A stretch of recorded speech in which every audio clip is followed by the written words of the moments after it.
comment est-ce que ses mains arrivaient à laisser des traces dans la pierre.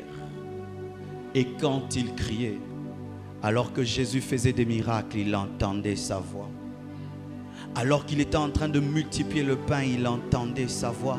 Alors qu'il imposait les mains aux autres, il entendait sa voix.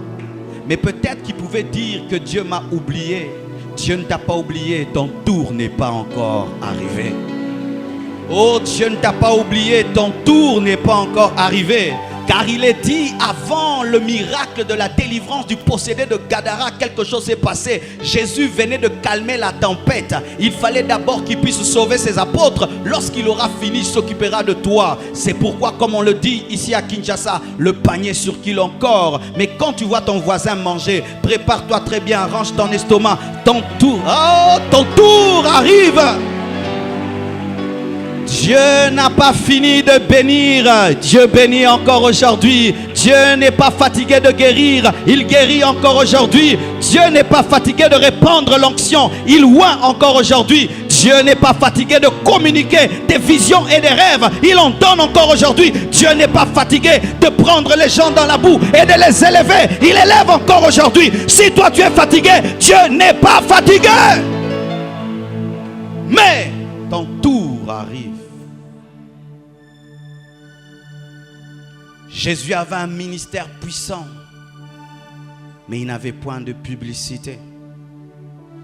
L'onction et la sainteté qui émanaient de lui faisaient sa publicité. Entre une affiche et l'onction, je préfère l'onction. Entre une émission à la télévision et la sainteté, je préfère la sainteté. Entre une chaîne de télévision et être enveloppé de la gloire de Dieu, je préfère être enveloppé de la gloire de Dieu. Car l'émission s'arrête là où l'antenne émet. Mais l'onction peut traverser les fleuves, les rivières et atteindre le monde entier.